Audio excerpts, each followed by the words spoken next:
Shout out to our sponsors, Watchman Cigars, 1812 Barbecue, and Webmerized Website Design.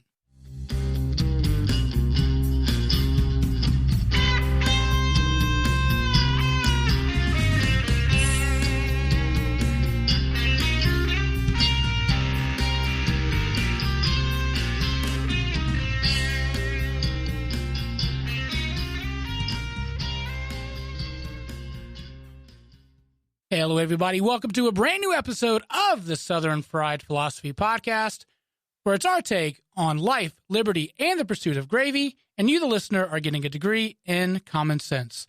We are broadcasting from the ERI studio right here in beautiful Concord, North Carolina. I'll be your host, Biggin, and how about you? To my left, you're right on the radio dial, producer Brian. Hey, guys. And, of course, across the way since the pride of Anderson, South Carolina, but most of you probably know him best as the Silver Tongue one, 2016's honorable mention Twinkie Eater of the Year, the inventor of the redneck egg roll.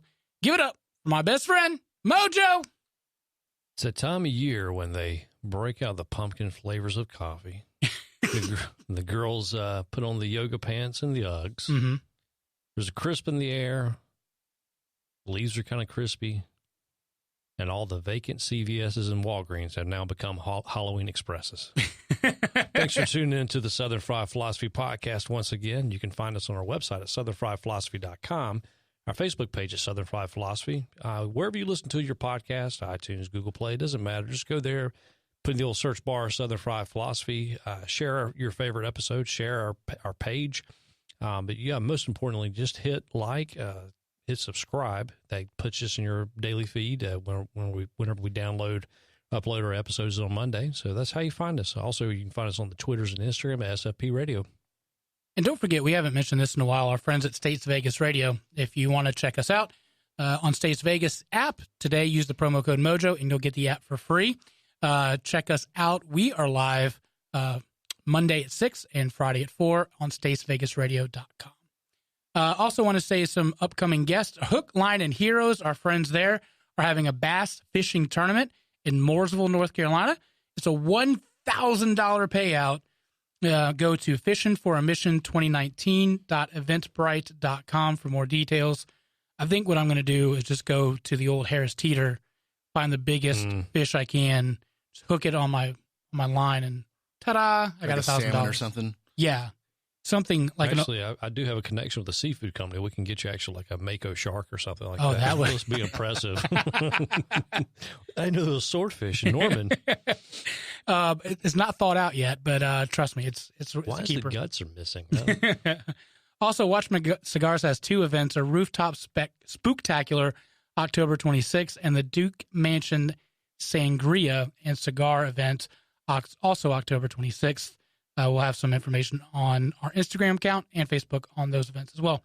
Want to say shout out to our new listeners from Bakersfield, Baltimore, Bangor, Bend, Biloxi, Birmingham, Boise, and Boston. You're making that up, right? Because that's all B's. I mean, well, yeah, I'm just saying. A's, you're just picking out names, right? I'm just going down the alphabet. Okay, so these are our listeners from Chattanooga, maybe Chicago. Yeah. We're just gonna give all of our shout outs. So I'm gonna ask you, like I ask you every week, Mojo, how you be doing? I'm doing great. Last week was real tough. The past 2 weeks, I've managed to have a compounding interest of just fails. So I'll discuss those in private. But so that led to the little anxiety. But anyway, we've been talking about this for the past few episodes. You had your exciting news. You become a new foster dad, and to a wonderful baby girl, which I need to come over since I don't have a cold now. Yay! But also, I had something exciting. So anyway, I ventured out on my own. We're opening up a motorcycle shop in Salisbury. Yep. Called Blue Collar Cycles. You can find us at bluecollarcycle.com. But yeah, we'll have that open here the next couple of weeks. So that's been exciting. We've just been crushing it and watching all the DIY videos on Home Depot and how to renovate a building. And nice. What we're doing. So that's a new challenge, a new interest in this season of life. So And of course, my business plan is to open it right in the middle of dead season. So that's awesome. That's fantastic. Way to go. So they're on sale right now because it's fall, right? I don't have any yet, but I'm sure we'll be running some major sales. But anyway, it just interesting change in life. And, I'm trying to do something better for our family. So cool. Is Blue, what's the name of it again? Blue Collar Cycle. So welcome to the Blue Collar Cycle studio here in beautiful Concord, North Carolina. There you go. Producer Brian, how are you doing? Oh, I'm doing pretty good. So this morning I got the opportunity to dine with our 2019 food bracket champion. Okay. Waffle House. The old Waffle House. Yes, I was down in middle of nowhere, South Carolina. Okay. Well, at least Waffle House consistent. It was it was delicious. So when you guys when we're doing the tournament a few weeks ago, you kept saying it's dinner and a show, or there's a poster in the window and it says dinner and a show or something and a show. I'm like, oh wow. So I want to take a picture of this, right? So I took a picture and I sent it to you guys, and then I'll go in and I walk in, I'm getting ready to order, and she goes, did I see you taking a selfie out there? Like, oh, well, I was taking a picture of your poster on the window. I was trying to be real nice about it, about the show part.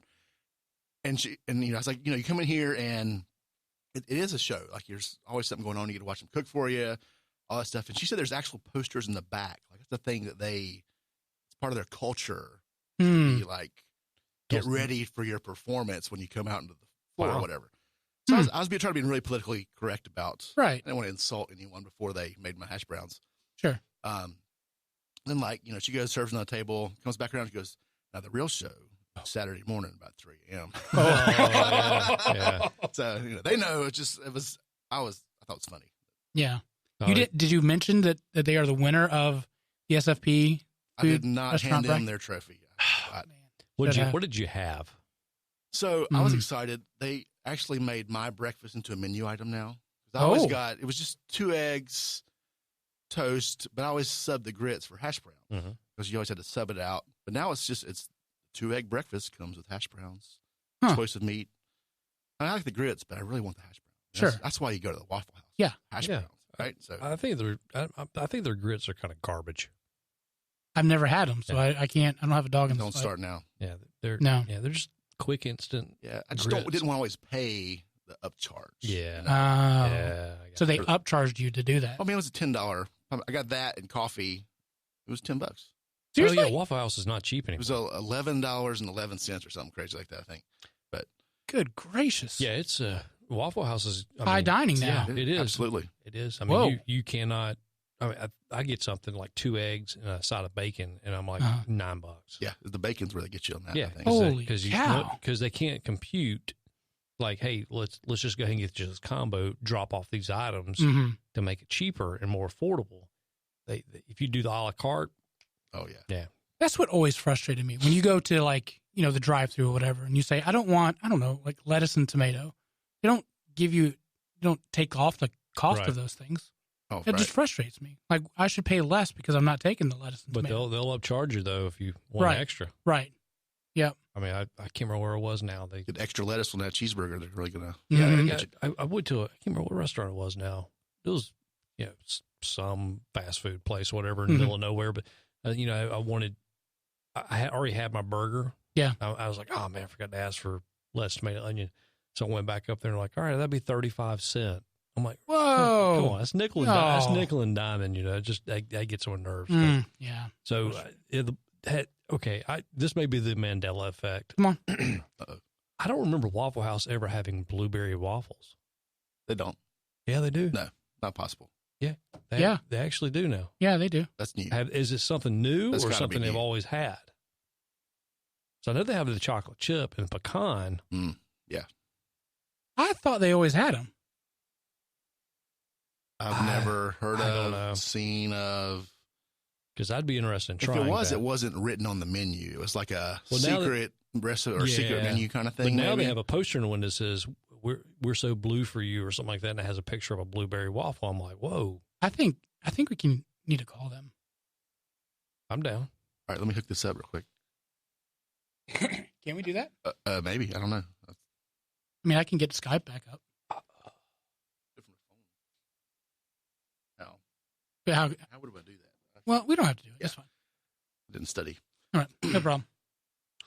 No, I always thought that it was. Hey Siri, how long has Waffle House had blueberry waffles? Wikipedia. That was a Siri fail. How long did it said how long did Bloom marry Ellis? I'm gonna see if this even picks up. Are you getting any of that? Yeah. See if it's just I'm calling my dad. Oh, that's your call. Hey, son. Hey, I just wanted to see how this sounded when I called you. Can you just talk for a second? Hello? Okay. All right. I just need to call Waffle House now. We had a question, but I wanted to see how it sounded before I called them. Okay. Give me a call later. Bye. Thanks, bye. I'm not cutting anything out. I just wanted to. No, it shouldn't be. So it says in an article that Waffle House has announced that its locations will be reviving the solely missed favorite blueberry waffles. Missed. So Like it's a missed waffle, from the last 30 years of their menu. Well, Here we go. What's that? I'm going to call him. He's calling.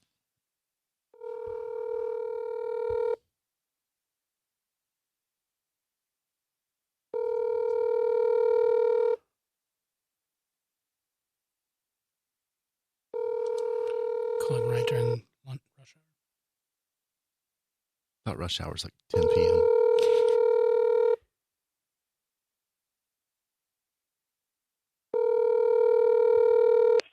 Good afternoon, Waffle House. Hi, this is Biggin from the Southern Fried Philosophy Podcast. My co-host and I are having a debate. We noticed that you guys have the blueberry waffles. Are those new or have they always been there? Yes and no. Okay. It's a promotional thing this time of year, so every year they do it. They do it for like maybe 3-4 months. Okay, so it's something And that. it came back last month. Okay, all right. So it's a recurring thing. It's not just always on the menu. Right. Okay. It's not always here. We usually have the chocolate chips, the peanut butters, and the pecan. Whoa, peanut butter. Yeah. Did you guys know about the peanut butter? Yeah, I didn't know about that. I've heard about that. Oh, I got to check it out. Yeah. We'll see you later. All right. Well, thank you so much. I appreciate it. You're welcome. Bye-bye. Thank you. Bye. So it's the McRib. Well, I It's didn't the see. big rib. My ears are so bad. I didn't hear peanut butter. I thought she said taco chips. Oh. I was like, "Whoa, that's an odd flavor. What just happened? That's an odd combination." Brought to you by Doritos. Ooh. It's a tortilla. I've made cornbread waffles. Like, it'd be kind of like No, that. those are good. Yeah, I made chaffles Put too. some chili I on need to there. figure out that chaffle thing because Dude, the that thing chaffle- looks delicious. Chaffles are revolutionary. Wait a minute. Remind me what that was. It's a keto waffle. Oh, But I it's looked like that bread. up. Yeah, it's like Dude, an it's- egg thing, right? Or I've made probably 100 Reubens since then. I need one. Cheeseburgers, you know. All right. we need legit. a waffle iron in the studio. Yep. Let's make it happen, Captain. Do it. I've got one from our wedding present 1,400 years ago. I'm sure I had like New 6 of them. inbox, or- Yeah. By the way, when you opened it up, you could tell that it's been used and they just repackaged it. I hate that. Come on, y'all. You can do better. I love you all. Your family. Good thing Why are you is you doing probably still can take it back to Walmart and get your refund or exchange it. that? It's not REI. Come on. All right. So as Mojo talked about, I'm dealing now with a newborn. Hey, buddy, that sleep. Good gracious. It eludes me like a diet that I should be on. Like I should, I can never find any sleep. It just, Well, you find it, and then she reminds you that Oh, that's yeah. not going to happen. By the way, you can't have it. She Yeah. just takes it away. Hmm. It just, y'all, one of these days I'm going to wake up. I mean, I'm going to go to sleep. And I don't know if I'm going to wake up. It's not going to happen. Like, real talk, we walked in. He's like half asleep on the lobby couch out here. Straight up. Like, Yeah.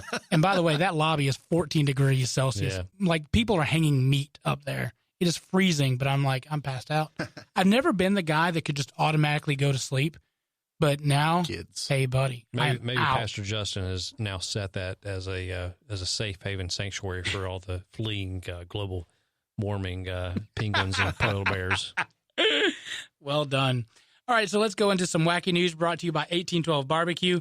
If you want a fantastic catered meal, check out our friends at 1812 Barbecue with the best barbecue around. And those sides, I'm just going to tell you, hey, buddy, They are delicious.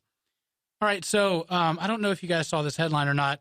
A Florida woman burns down a 3,500-year-old tree by nonetheless smoking pot. Or sorry, doing meth. That's methed up. Oh, I see what you did there.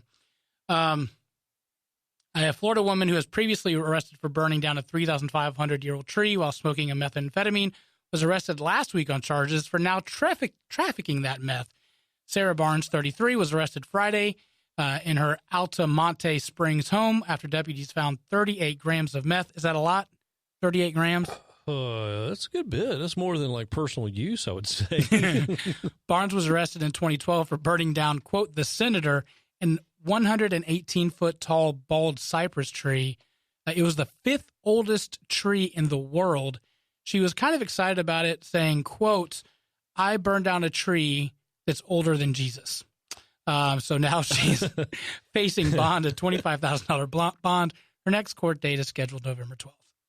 Mm. Hey, buddy. Smoking no meths. Yeah.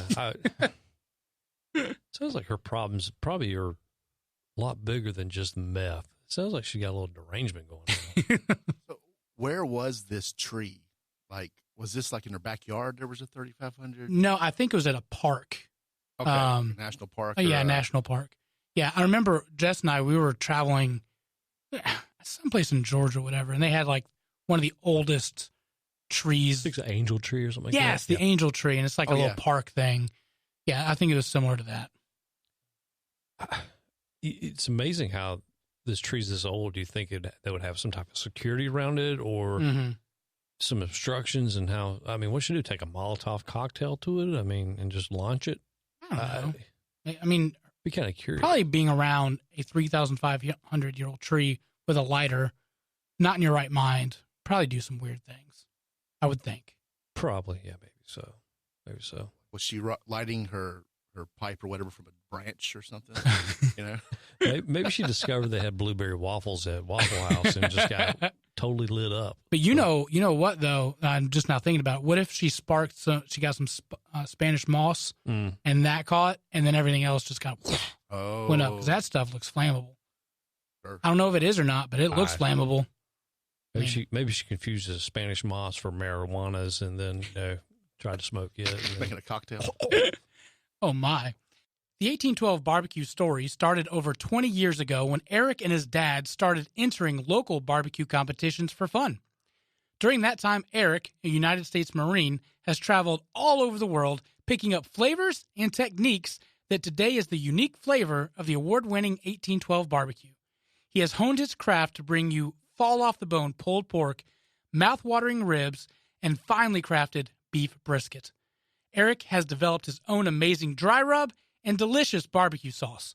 And let's not forget the sides: coleslaw, smoked Gouda mac and cheese, cowboy baked beans, and to top it all off, banana pudding and pecan pie for dessert. Getting hungry yet? Good. Call or email Eric at 1812barbecue and he can make your next catered meal happen. Wedding and graduation parties, family reunions, and other events will be memorable with 1812 barbecue. Want to try your own hand at smoking meats? Pick up your own 1812 dry rub and start the journey for yourself. Shipping all over the world, connect with Eric on his Facebook page, Instagram at 1812 barbecue, or call 704-604-5148, or email Eric at eric.line@1812barbecue.com, and he'll be glad to help any way he can. So did you guys hear about the University of Kansas and their controversial Snoop Dogg show? No, I haven't. So the NCAA just rained down on the University of Kansas for lack of institutional control because Bill Self was caught on the phone talking to somebody about paying players to come to the University of Kansas. Right. So you remember that whole scandal that was going on. The NCAA this week said, you guys we're going to come down on you. You have been found guilty of these things. We're going to give you your charges later, but there's a lack of institutional control at your university, so you guys are going to get some punishment. So their first practice, or whatever they do for, like Kentucky does Big Blue Madness for their first game /practice, for the fans, what does Duke do? What is it called? Beat the next team. Okay, yeah. Gotcha. Their first, there's like, I can't think of the name of it. Well, Kansas did theirs, and they had Snoop Dogg come out.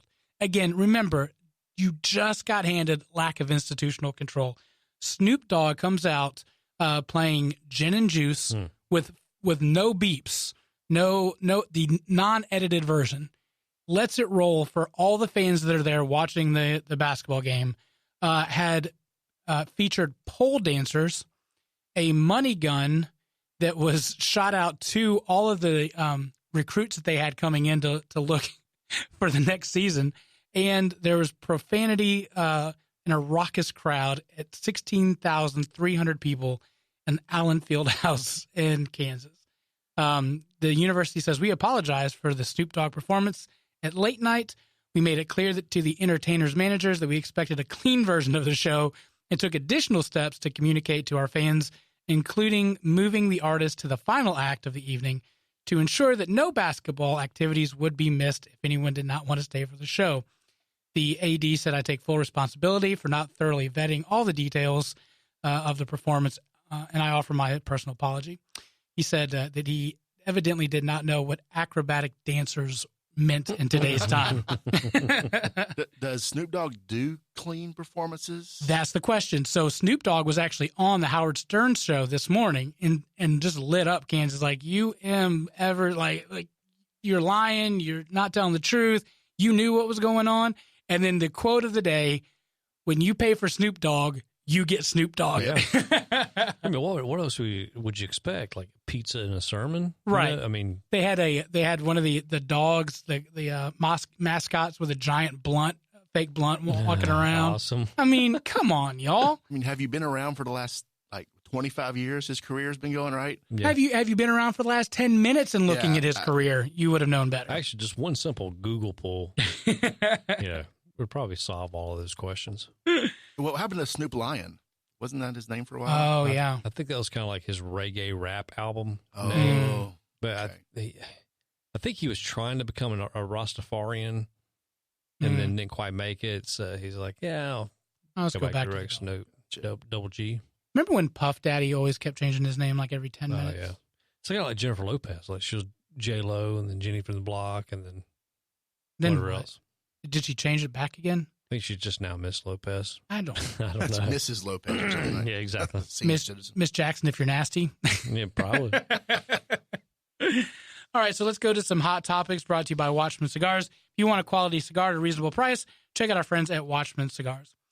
All right, Epic Games is being sued for not warning parents that Fortnite is allegedly addictive as cocaine. This comes to us by the USA Today, courtesy of Fortnite may be a free video game, but it's already earned $1 billion this year. A Montreal-based firm launched a proposed class action lawsuit in Canada on behalf of 2 Quebec parents. Now, mind you, out of the billions of kids that are playing, 2 of them have decided to sue. They claim that Fortnite publisher Epic Games needs to pay the price for a third-person shooter, as they allege that it is addictive and potentially harmful as cocaine. They are the parents of a 10 and 15-year-old child, respectively. The legal action alleges that when a person is engaged in Fortnite for a long period, the player's brain releases pleasure hormones, dopamine, and that Fortnite was developed by psychologists, statisticians, and others over 4 years to develop the most addictive game possible, so that Epic could reap lucrative profits. What do you guys think about Fortnite being addictive as cocaine? I think these set of parents probably got caught using Fortnite as a babysitting device, and now they regret it. Yeah, here in the 21st century, there's a thing called parental controls. Yeah. And you can block applications and screen time and all those sorts of things. So if your kids are spending too much time on something, that's on you. Yeah. How about it? Well, also, but Epic is not the only one. Every app company out there, well, gaming app or something that has some type of connection, they have a whole R&D department that does nothing but make these games addictive. Yeah.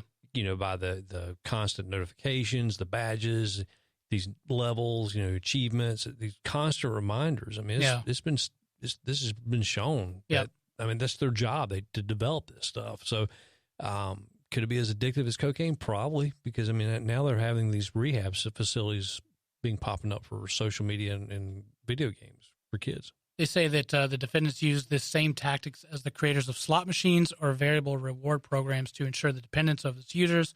Their brains being manipulated to always want more.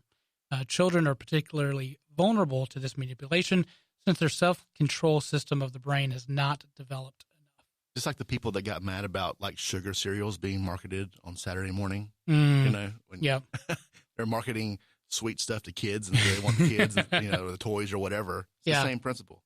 Another point that this article points out is that last year, the World Health Organization classified gaming disorder as a diagnosable condition, giving mental health professionals a basis for setting up treatment and identifying risks for addictive behavior. About 1 in 5 parents found that it's at least moderately difficult to get their kids off of Fortnite. About a quarter of them said they were concerned about how much time their kid played. So the World Health Organization has classified it as a gaming disorder. I think the World Health Organization is a bunk organization. Who? The World Health, WHO. Yeah, who? Sorry. You got me on that one. I think they're bunk because if you look at some of their stats and stuff like that, where they spend millions and billions of dollars of money that comes from all these countries to fund them, and they have like these studies like, oh, by the way, polio has been eradicated. No, it hasn't. It doesn't have a huge presence in certain developed countries, but polio is still around. Leprosy is eradicated. No, actually, it's not. There's still cases that pop up every year. I think. Yeah. Do I agree that games are very addictive? Absolutely. Do you remember playing video games as a kid? Oh yeah. Granted, they're not that. They don't have the same enhancements as we did growing up. Because you could only do so much Mario.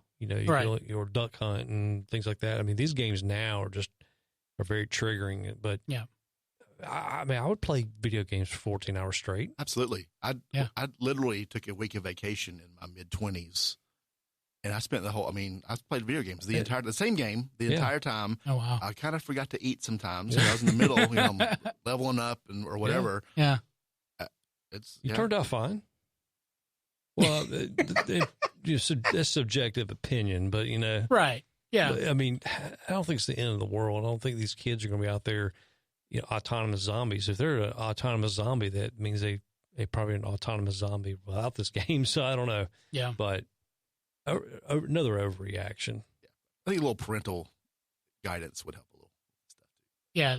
Maybe not. But then kids don't listen. I don't know. I don't have little kids, and they still listen to what I say. So. They did. This isn't the first time Epic Games have been sued, and imagine this: out of California, they were sued as a class action lawsuit that Fortnite lacks built-in parental controls that would allow parents or guardians of minors to make informed decisions regarding in-app purchases. So maybe that would be the case. There was a little lack of the parental control part of it. They didn't have it, so the kids were, I guess, spending money on it or whatnot. Oh yeah, the money thing—that's a different animal altogether.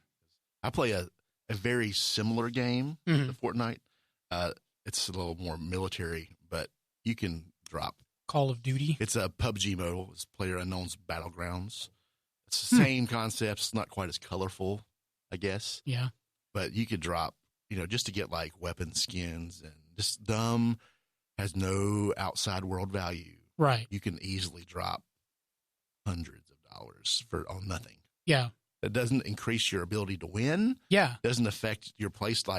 Doesn't make you better. Yeah. It makes your character look cooler. That's all it does. Have you spent any? Well, neither confirm nor deny. That's the thing that I don't understand is why.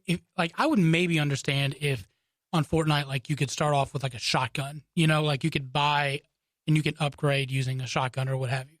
I can almost get that. But if it has no bearing on how you can do as in the game, to me that seems so pointless. Well, I think it's ingenious because they're selling a virtual product. They design it, but it has no real world application, as you said. But I also think it'd be nice if these games like PUBG, and Fartnight, Fortnite, yeah. Show title. Actually had like a marketplace where like a player buys something, doesn't need it anymore, doesn't want it, they can actually put it on open market and sell it. Ooh. That'd be kind of cool. I like that. Yeah, if they had like I've played games in the past that had a built-in economy. There was some like I forget the names of them. It was like they were like reality kind of game. There was not much point, but you could build stuff and you could craft things in the game, and then other folks would buy with the game currency. It had its own like virtual economy. It was an interesting experiment. It was kind of fun. But I think that'd be a good idea. If you're in the market for a high-quality cigar for a very reasonable price, you must check out our friends at Watchman Cigars. Watchman Cigars is a family-owned business that puts the customer first with the best customer service in the business. Watchman Cigars offers the Habano for a full, spicy flavor, the Connecticut for a mild, easy-to-smoke option, and the Maduro for a strong, powerful experience. They even do specialty blends and partner with you to provide a custom, exclusive line just for you. Watchman Cigars has all your cigar needs. Follow them on Facebook and Instagram at Watchman Cigars 1991, or check out his new website at watchmancigars.com or the sponsor section of our website. All right, so I'm going to have a controversial title for you guys. This is brought to you courtesy by Forbes.com. Chick-fil-A has the slowest drive-thru in fast food, and here's why customers keep coming back. According to a new study of the National Restaurant Association, 39% of consumers have used the drive-thru more this year than previous years before. Not bad for a channel that's been around since 1947. There are more points of access for drive-thru now more than any other time in the food service history. Credit our commuter lifestyles for this increase. The increased work and commute time commitments have aligned with long-term societal change, which has led to the long-term growth of drive-thrus. Despite the growth in demand, however, the drive-thru is getting slower. In a 2019 drive-thru performance study, the biggest takeaway is that the quick service drive-thrus are slower than they were last year's. Customers spent an average of 255 seconds from speaker to order window in 2019, 20 seconds longer in 2018. Any reasons why you might think that they may be longer wait time? Well, if it's McDonald's, it's probably because they messed up the first 3 orders ahead of you. So okay, yeah. All right. Producer Brian, any thoughts? Why it's longer? There's probably, I'm going to go real deep here and say there's more people alive on the planet with driver's licenses. No. There you go. That's a good one. Valid logic. Overpopulation, that's the reason. Okay. It's a bit of a surprise at the increase of speed time because across the board, they have focused heavily on speeding things up at the drive-thrus, retraining crews, simplifying menus and operations, and adding new technologies and processes. The improvements that the restaurants are making in technology and efficiency are being thwarted by some degrees of the things that are going on with mobile ordering, third-party deliveries, and on-demand. It's cluttering up the kitchen and slowing down the operations. It's happened so quickly, the industry doesn't know how to change that quickly. Also, they have the other reason why is restaurants have bloated their menu to try to be everything to anyone, and it confuses customers, and the employees have to figure out how to use all these integrations. So, when we used to go through the drive-thru, there would be 1,000 different options. Now they're trying to slim it all down to make it a little bit easier. What's the beauty of Chick-fil-A? That's pretty much just chicken nuggets, fried chicken, different ways. I mean, it's the menu on the big scale is kind of boring because it's like there's 3 at lunchtime. You can get a chicken sandwich, a little bit different chicken sandwich, or like a salad with chicken on it, or a chicken nugget. Yeah, I mean, yeah. But Chick-fil-A proves the customers that want more than speed. In the context of this specific report, the slowest chain is Chick-fil-A, clocking in at 323 seconds.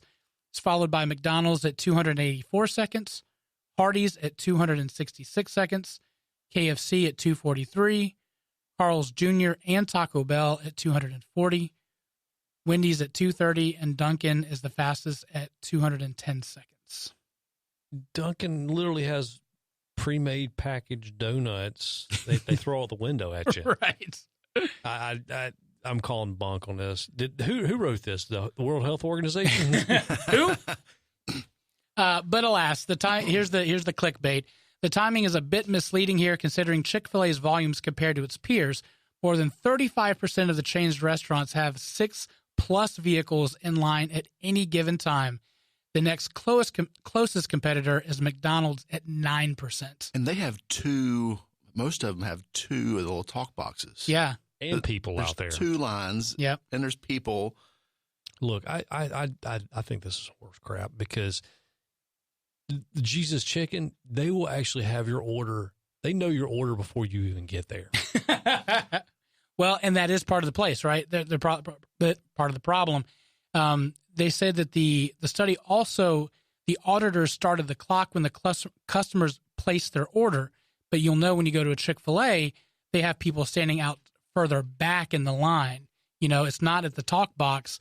They're out further getting your order. So it is longer, but because you're back further, right, till you get to the drive. Yeah, Chick-fil-A's turned into like Auto Bell. So because you get up there and there's someone outside has a little thing they're holding. You know, what do you want? The chicken sandwich or the chicken sandwich? Yep. And then you drive a little farther and they give you your claim ticket, like with your receipt or whatever. And then you just keep. I did this on Monday for lunch. And I was like, this doesn't feel like a fast food restaurant anymore. I feel like I want to tip them. And there's certain locations there's certain locations of Chick-fil-A you actually have 4 stops. Oh wow! They have the person who takes the order.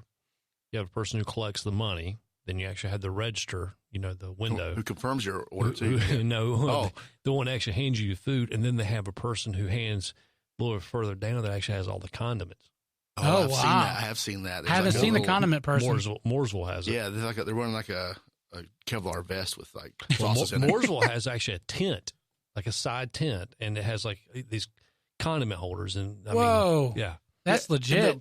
The one I was at near my house in Charlotte on, I think it was Monday. Like the person who gave me my food wasn't inside the building; they were standing there against the wall, reaching in and grabbing stuff and handing it to me. Yeah, I've been to locations like that too. But the one that does have the condiment and the I know what you're talking about. It's got a 3-mile long line too. Yeah, what you said it had like a vest or whatever. Well, no, Whataburger in Texas does that. When you're eating inside a Whataburger in Texas, they actually the ladies come out there and they hand you your stuff. I mean, they actually carry all the condiments. Oh, right. Yeah, on the tray. Yep. Like a trench coat. It's kind of pull open. Yeah. You want some of these goods? Yeah. Chick-fil-A calls it face-to-face ordering, by the way. And they say that that's kind of what their whole point is because they want to have a good customer experience going in and having a face-to-face interaction. Chick-fil-A's order accuracy is 94%. I was about to ask that. A full 4 percentage points higher than the next chain, Burger King. And it's dropped more than 5% last year overall, except for Chick-fil-A. Accuracy is significant, whether it's so that the people don't have a bad visit to the restaurant, and then so they want to keep coming back. Also, perhaps most importantly, Chick-fil-A has the friendliest drive-thru in the study by a huge margin. 65% of consumers say that it is very friendly, versus Taco Bell at 43%. It's because of these attributes that Chick-fil-A has the highest drive-thru experience, even at 323 seconds. That drive-thru generates $4.1 billion in sales, nearly twice as much as McDonald's at $2.7 billion. If it's 300 seconds, I'm telling you right now, I do not see that. I mean, I just literally went through Chick-fil-A drive-through at dinner rush, or the beginning of dinner rush. And they said with the great customer service and the accuracy, people don't notice the time. Yeah. Did you guys ever get a chance to go to a McDonald's that was trying the customer-facing thing? No. They got the talk box and you drove around and there's someone hanging out of a window. Oh, yeah. I've been to the. They didn't pull it off because that was weird. But here's the thing, though, because a lot of Chick-fil-A's that you see are right beside other fast food restaurants now. They kind of get these little out parcels. You can go to another fast food restaurant in that out parcel and see the Chick-fil-A employee rejects are the ones who didn't get the jobs. And you can understand exactly why they didn't get a job at Jesus Chicken. I'm telling you. I just saw the clickbait and thought it was interesting, though, at least, just to have some numbers to throw out. No. And one last thing on this. There's no way that Chick-fil-A is slower than Hardee's. Oh, no doubt. God bless the bear. Go order onion rings at Hardee's and then come back tomorrow and get them. Yeah. Well, they call that the mobile ordering the day ahead. Oh, when you go through the drive-thru. But you're in your car mobile ordering. Look, you order something like Hardee's or Carl's Jr., you order something that they have to cook fresh opposed to having it sandbagged. They give you the most evil eye, evil voice, and pull over there. Yeah. Yes. Yep. Get over there. I hate that. And you feel like so rejected when you have to wait and you're the only one and everybody else is kind of passing you through. You're like, I just ordered fries. How do they not have fries on the menu? Like, come on, people. I feel feeling rejection is like my honeymoon night. My wife's like, get over there. There's another space. There's another couch over there for you. Yeah. Oh my gosh. That sounds awful. All right. So we're going to do a bit we haven't done in a while.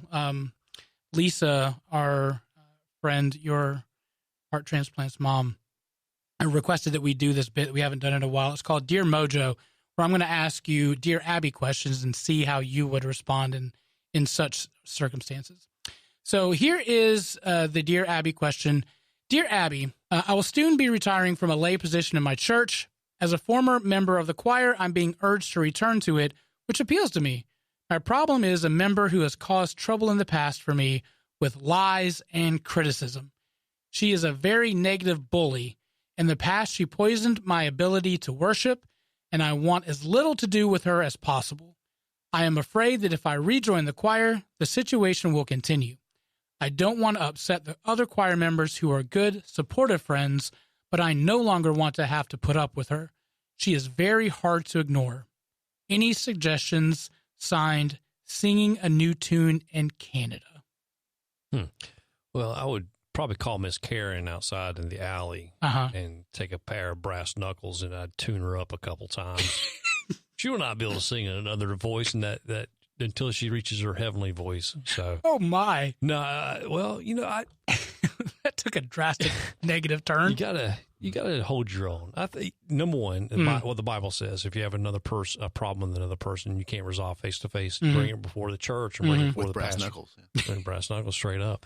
But you bring it before the pastor and y'all sit down and try to work this out. If it doesn't continue, then kind of got to wash your hands of it. So, I would probably face to face her, and then second, bring the pastor or the elders into the conversation. If not, then I'd straight throat puncher. She can't sing anymore in the choir. That's true. Puncher. That part is true. Producer Brian, any additional thoughts? No, but the phrase that stuck out to me is you said, I think the first sentence, they were retiring as a layperson in the church. What does that even mean? It could be an elder. It could be. Well, now they're going to get paid to to be a choir member. So they're volunteer now. Now they're going to become the paid position person. Oh, wow. Yeah. Get that gig, man. Yeah. Now hiring. Abby says, if you haven't already done so, discuss this with your priest/pastor of your church. Explain how the woman's bullying and rumor spreading have affected you and ask for guidance. If she's the one sour note in the choir, it is possible that she has done the same thing to others. I mean, don't we deal with bullies by just public shaming? Isn't that the best way to do that? Yeah, that would be good. Well, you pull their pants down and laugh at them. Yeah. This one kind of may hit home a little bit to you. And I wanted to kind of get your thoughts on this and see kind of how you dealt with it. Dear Abby, I'm a 15-year-old girl. That's not you. That's not what you're relating to. I'm a 15-year-old girl who wants to become a vegetarian, and I don't know exactly why. I just know that I want to stop eating meat and choose a healthier alternative lifestyle. I also want to lose weight, which may happen after becoming a vegetarian.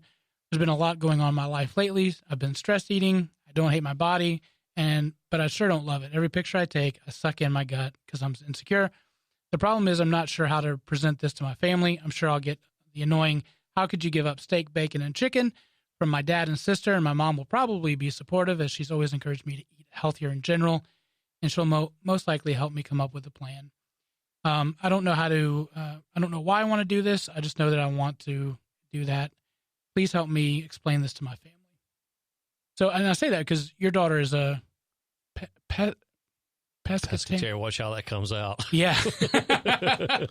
That's what I was like, careful on that. Reformed pescatarian? Yeah, well, yeah. the ones that only meet every other Sunday. No, she's a what they call a pescatarian. She's mainly vegetarian, but she eats fish occasionally. Okay. Yeah. So, Okay. so, when I was a vegetarian actually myself for 7 years, so I can relate, but I did miss meat quite a bit. This is kind of a two-parter. I'm kind of curious to why she wants to become a vegetarian, because I think her goals are there, but it may not be the healthiest approach, because at 15 years old, you're most likely not preparing all your meals. You may not have the right intake of vitamins and nutrients and from just like eating starch. I mean, I was a chef and I was a vegetarian, and that's all I ate was starch because I didn't have time to prepare healthy meals, So I would be concerned about that. I wonder the psychology part of her wanting to become a vegetarian, if it's everything she's hearing now. I mean, heck, they just had a protest and such and such the climate change where people are, talking about cow farts and everybody eating vegetables. I mean, so I wonder if it's part of this type of society thing, crush or whatever. Yeah. But yeah, if she knows her mom's a soft spot, I'd talk to her mom first, and that way they can come up with a plan and then present it to the dad. Oh, that's good. Go with the mom first and then present it. She said that her mom was probably more supportive of it, because her mom's most likely, not to be sexist, because in our household, it doesn't happen this way, because I cook all the time. Percentage, I'm sure there's it's 50-50 shot. Yeah, because my wife don't know what an oven is or a stove, so I have to cook. But I'd go to the mom, because mom most likely will be doing the grocery shopping, and cooking. So I would definitely hit up the mom first. Any thoughts, Producer Brian? Well, again, with the kind of young to be making that kind of dietary choice, unless there's a doctor says you need to do something. Maybe. Okay. But vegetarian, I think, is a step above, or many steps above, like veganism. So, vegetarian, you can still eat all the mac and cheese you want. That's true. That's why. That's the reason why I'd like for her to have a game plan. Because I mean, you can quit eating steak and burgers and bacon, but if you substitute it with fudge rounds by Little Debbie, then you kind of defeat the purpose of it. So no, that's both fantastic. And there's a chance, in some households, like vegetables are rare, so like maybe it's meat and potatoes every night. Oh yeah. And, adding some veggies in is not a bad thing. Would it kill you to have some green beans every once in a while, Mom? Come on. Killing me. Abby says, there's nothing wrong with being a vegetarian, but it's not a guaranteed way to lose weight. Whether or not you realize it, half your letter discusses your lack of confidence about your body. You should definitely discuss it with someone. A counselor at school would be helpful. Also, before changing your diet, discuss it with your doctor or registered dietitian so that you can manage it a healthy way. Also, go online to start researching vegetarianism. To your extended family, you have full social lives without consuming meat. You can have full social lives without consuming meat or causing an inconvenience or discomfort to others. One simple solution would be to ask what is being served and bring something with you to eat if necessary. So there's that. Perfect. All right. And last but not least, this one was a weird one, I thought. And most of these, when I've been going through, is dealing with somebody. I mean, it's turning into Jerry Springer. It's like somebody sleeping with somebody else, and how do I deal with it? I mean, so I'm trying to pull out all the ones that are not that. So, dear Abby, I live in a townhouse, a small development with just 4 townhomes with a very relaxed HOA. Since it's just the 4 of us, we discuss things like need for repairs and come to an agreement. Our problem is our newest neighbor. Dum, dum, dum. She smokes outside at all hours. It prevents the rest of us from enjoying our own outside spaces, nor can we open our window for fresh air. As far as I know, she smokes only outside and not inside. What can we do or say to enjoy our decks and patio spaces or leave our windows open without being smoked out? Smoked out in Minnesota. You want my honest feedback? It's going to involve the brass knuckles again. I swear, the people like this drive me nuts. It's one cigarette. It's not like she has a toxic chemical plant right beside you. It's like, I don't know if I read this when I was doing the research for the headline show, if you guys talked about it, but there was some lady in Australia that was suing because her neighbor was like grilling all the time. Yeah. I don't remember where I heard that or saw that. Because the same thing. People rallied behind the guy and actually were throwing wanted to throw a huge barbecue event, but the sheriff's department canceled it. So people like this, the three neighbors, are part of our problem. I guarantee it has nothing to do with the cigarette smoke, because one cigarette does not produce that much stuff in the open, dissipated air arena. Yeah, it depends though, because you can smell it.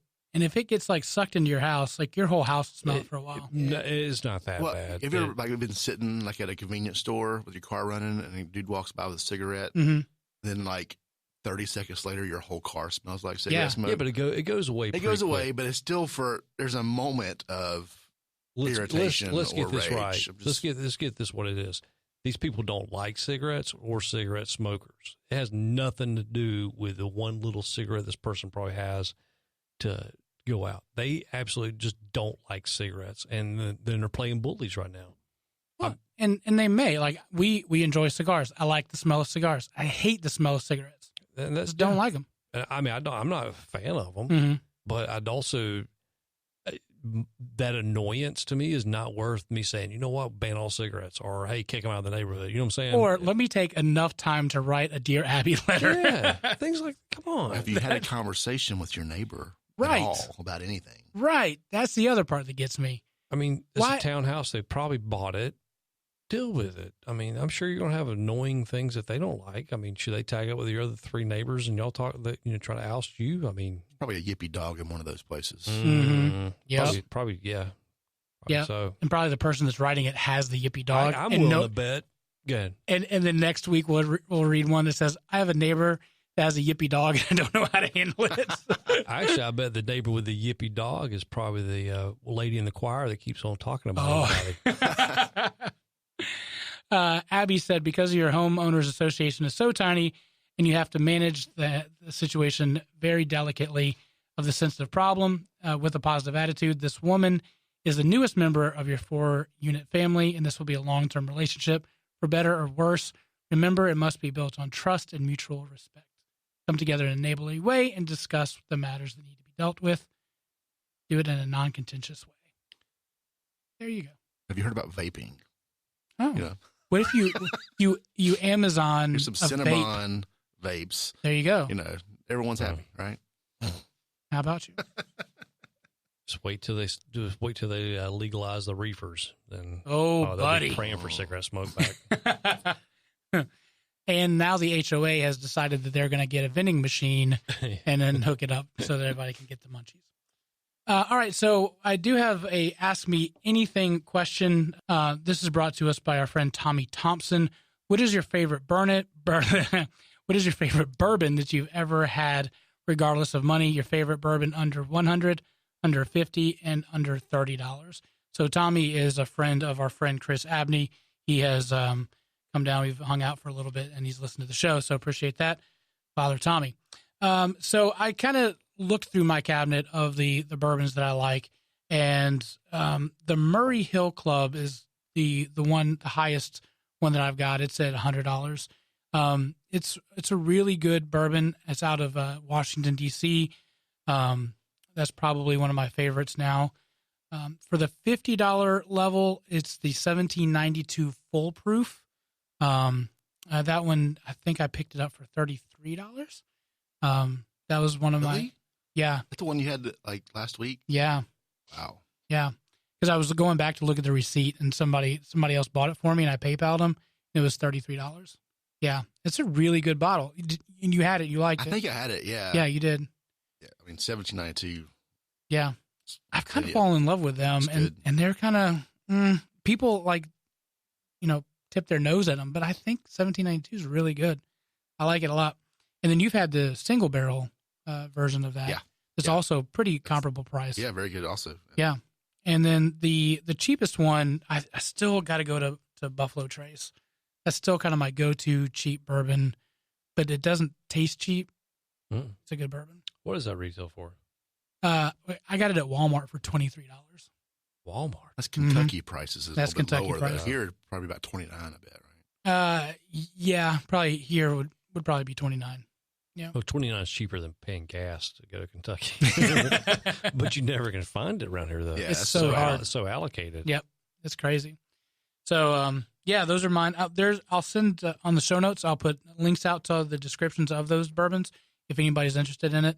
We might be enjoying the Elijah Craig small batch. Might be enjoying the Southern Fried Philosophy label. So it's really good. I really like that. It's a good bourbon, right? Yeah. Like that's also a good cheap one that you could pick up under $25 or so. So it's a good little bourbon. Under $25. Mm-hmm. Man, I need to bring you shopping with me. It's called the ABC store. I spent more on that other brand I'm not going to mention on the air. It's not near as good as any of these on your list. Yeah. Yeah. The one that is chicken.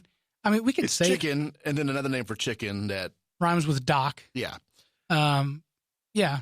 So, and I heard the $100 bottle is really, really good. It better be. But you didn't like the cheaper version of it. I bought the $30 version. Yeah. And it's so boring. Yeah. I'm working on, I almost brought it tonight still, but I don't want to subject you guys to that. It goes great with ginger ale. Yeah. Oh, would it be a good mixer? I tried putting in some tea the other day, and that didn't go well at all. There you go. All right. Well, that's another episode of the Southern Fried Philosophy Podcast. You can find us on the old iTunes, Google Play, Stitcher. Just put in Southern Fried Philosophy. Look for us there. Remember, don't forget our website at southernfriedphilosophy.com. Also, our Facebook page at Southern Fried Philosophy. I guess kind of tune in there on the Facebook. So we'll be posting some Ask Us Anything, more interaction with a lot of our listeners there. So, and also, I'd love to just remind you, if you're not an organ donor, please go to your local DMV or your local life share. You can actually sign up, and just remember, you can be a turd, but you can also help someone out if you happen to kick the bucket early. So we appreciate you guys, and thanks for tuning in. Next week, we'll have Jay Turner from Dive 21 Studios talking to us about his new movie and his Netflix deal. And as always, keep looking up.